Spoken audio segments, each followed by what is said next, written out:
Good morning. Happy coffee talk. I was going to talk about keto today. To be honest, I had it all figured out in my head, but I think I'm going to wait till Monday to talk about keto. So make sure you check out Monday's podcast episode because I'm going to talk about keto. Today I need to talk about something else because it's on the top of my mind and I feel like we just need to dive into the idea of just starting. So my coffee this morning is Black Rifle coffee in this really cool mug. I love this mug because it looks like a seashell. I think I got it at Annapolis Pottery. Annapolis is one of my favorite places to go. I lived there for a while. When I went to school there, I got to go to the Naval Academy and I was really lucky to get to live in Annapolis for a couple years. And it's an awesome spot. And my brother lived there for a while. And so I got to go back and visit probably more than I would have. And I got this mug there and I love it. So anyways, I was just thinking, I wrote an email for my email list. And if you're not on it, then let me know and I can add you. But it was about a memory that popped up in my Facebook feed. So, I got a memory from 9 years ago with a picture of myself in the park with some gear and nobody there. And it brought me back to this story. And I've told it a couple of times before. So if you've heard it, this might be like a different take on it. But when I very first started as a coach, my first days as a coach were 9 years ago in the winter in Washington State. And I had become a coach because the year before, a coach had made this phenomenal impact on my life. He helped me lose 40 pounds. He taught me how to eat. He taught me how to exercise. He helped me learn how to show up for myself again. He really gave me back the piece of me that I thought was gone forever. Like I had thought that my baby weight was now going to be my body weight forever. It had been on for 2 years plus. And I just assumed, well, that's what happens. That's mom life. That's what happens to you. You gain weight and then you just stay that way. And you're always going to try to struggle to lose weight. Well, this coach made such an impact on my life that I ended up quitting my, professional job that I had at the time, which was in a nonprofit. And I liked that job very much, but I wanted to be a coach. I wanted to help other people the way that he helped me. Well, he had helped me with this class in the park. That was how I met him. So that was what I wanted to do. I wanted to start a class in the park. So I moved out to Washington State, and I decided I was going to start a class in the park in January, in the middle of winter where I didn't know anybody and I didn't have any experience. I didn't know what I was doing. All I knew, and I just gotten my online personal training certification. I had trained 2 clients in Maryland, both of which were, I think, free or maybe almost free. They were not really paying me any money because I was brand new. And so I wanted to start this class like he did. And so I didn't have any equipment. So I got a couple dumbbells off Facebook Marketplace. I got a yoga mat from Walmart. And I got a tire, like an actual old tire from someone's trash. I remember looking online, free tires, because he had always had a tire at his class. We dragged it, we threw it, we did all stuff with it. I was like, well, that's what I need at my class. So I had my tire, my dumbbells, my yoga mat, and a set of battle ropes, which he had given me as a gift. My coach had given me a gift of these battle ropes before I had moved away. And so I had my gear and I decided, okay, well, I'm going to invite all these people in my neighborhood. I didn't know anybody, but I was in a military housing neighborhood. So I was like, let me invite these people and maybe they'll come to my class. And I didn't know anybody locally, but I was like, let's do this thing. My class, I've made a Facebook event. I invited all these people. It's going to be at 8:00 in the park. Bring some water and, good attitude and I got you, right? I was so optimistic. And I remember showing up to the park and there were a handful of maybes on my event, probably people just being nice. They didn't know who I was and why I was going to make them exercise at 8 a.m. on a Saturday in the freezing cold rain. But there was some maybes. So I got all my stuff and I'm like, I had my little zipper envelope where I was going to collect $10 per class. And I went out to the park and I got there early and I set up all my gear and it was super crispy. The air was misty and almost sparkly. It's exactly like one of those vampire movies. And I sat in the park and I remember sitting there and it was cold and waiting. And it was 5 minutes before the class and I was hoping somebody would pull up so I could talk to them before the class started and nobody pulled up. And so then, 8:00 comes and nobody's there. And 8:05 and 8:10, 8:15, nobody comes. So I was like, okay, no problem. I have a 9:30 class scheduled at a different park on the other side of town, like all the way across town. But I had thought to myself that I would have two classes, two different options where people live. And so I drove there and the exact same thing happened. I set up, I waited, and nobody came. And so I went home thinking to myself, well, like, let's do this again next week, I guess. Maybe we'll try to find more people and invite them back. And I honestly, when I look back on that time, I have no idea why I kept showing up other than just blind passion of wanting to help people. Because had I thought it through logically, I could have come up with 17 different reasons why this was a terrible idea. I didn't have any experience. It was winter time. I didn't know anybody. I didn't have very good equipment. I didn't have any of the things that you probably think that you should need to start a class like that. And I don't know why I didn't think about that. I'm glad I didn't. Maybe it was again because it had been such a transformational year for me that it didn't matter. It didn't matter that it was cold outside. It didn't matter that I didn't know anybody. It didn't matter because I was like, I'm going to do this no matter what. And that mindset meant that there was no reason to delay. I didn't need to wait till springtime or till I met some people or till I had some money or till I had some business experience or till I had some equipment or till I had trained 100 people first and then I could start my class. For some unknown reason, I knew that I didn't need to wait for all of that because I just needed to get started because I knew I was going to help people no matter what I was doing out there in the park. And so I would just keep showing up. It was probably 4 or 5 weeks before anybody came. I mean, truly, I would just keep inviting people and just hoping they would come. And then the first time somebody came, it was just one person. So it was kind of embarrassing because you say it's going to be a class, but it's just one person. So you're like, yay, you get personal training. But it's, I just wanted to give people the same gift that he had given me. But the thing is that it definitely was not the right time. Again, if there is ever such a thing as a right time, that wasn't it.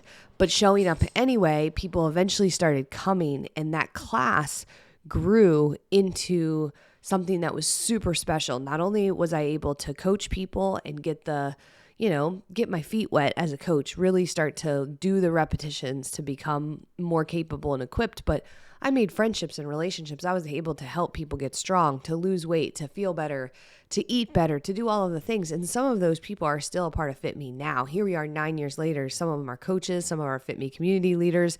Some are like key advisors. Like we have this network, and it all started from this class in the park and a blind step forward without it being the right time.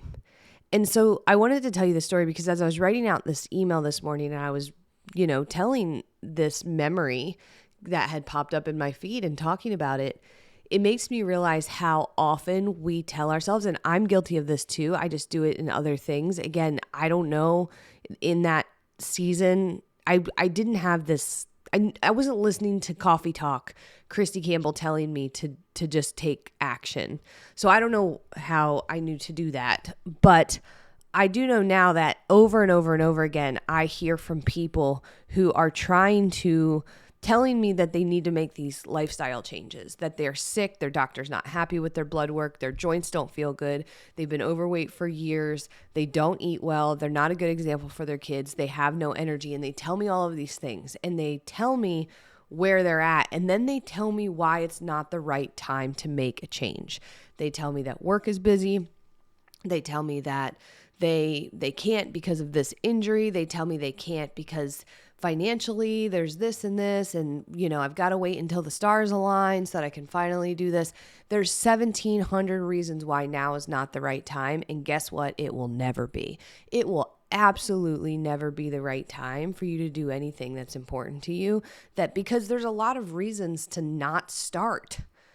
All of them might sound logical and legitimate, except the fact that you're never going to start if you listen to those reasons. Because most of the time, we just need to get started. Then we can get better. Then we can figure it out. Then we can problem solve. But all of the excuses and reasons that you've been putting off doing the thing that you've been thinking of doing because it's not the right time, you're procrastinating. You're not being logical. You're giving yourself an out. That's the truth. You're making it so you don't have to do it. I didn't want to stand out there in the park by myself. That was embarrassing. I should have given myself an out. I didn't want to be the person on the Facebook event that nobody came and then re-invited you 17 times. You're a stranger and you're like, who is this person? I didn't really want to do that, but it would have been easier just to not do that, to wait till I'd made friends, to wait till something else, till someone else, maybe somebody else had a class and they could just give me some of their people or tell their people that I'm a good coach and validate it for me. I could have waited for all of those things. The problem is I probably would have been waiting today. I would be still waiting for the perfect moment to become a coach and to go start teaching my class in the park because something would have come up. My kids would have got crazy. Life would have got busy. There would have been 17 reasons why now isn't the right time either. And now isn't the right time either. And that's how it goes. Because how many years have you been talking about and thinking about doing the thing that it's not the right time for? It's not the right time to finally lose weight. It's not the right time to start going to the gym. It's not the right time to sign up for the 5K. It's not the right time to quit your job. It's not the right time to start your own business. It's not the right time to become a coach or to step outside of your comfort zone. It's not the right time because you've got 17 reasons why it's not the right time. The only reason you need to do it is just because it's important to you and you have to get started. That's it. All of the other things can work themselves out later as long as you're willing to start. And it doesn't mean that the problems go away, right? It was still cold in the park. It was still rainy. I had to figure out a place to go when the rain really came down in Washington. So guess what? I problem solved. I found another park that had a covered area. Problem solved, but I was in motion. So problem solving in motion is different than problem solving when you're just thinking about it, because I was solving a real problem that mattered. It instantly allowed us to do the thing. What about when I had to start taking credit card because people didn't want to pay me in cash? Well, that was a problem that I could solve because I was in motion. I learned how to get a Square thing and I learned how to hook it to my phone and swipe it and make laminated punch cards. I mean, those were all things I didn't know how to do, but I figured them out as I went because I started figuring out, oh, okay, this is the problem that I need to solve now. This is the next problem that I need to solve now. And so it's sometimes like, well, I need to start eating healthy, but I don't even know where to start. Well, just start. Just start. Start by eating less sugar. Start by eating more vegetables. Those are things you know what to do. Just start. Well, then you can start to solve problems. I have no idea what to cook for dinner as a healthy dinner. Well, that's a problem you can solve. That's like the rain. Go find a covered place. Go find one recipe that has protein and vegetables and good stuff in it and learn how to make it. Now you solved one problem. On to the next problem.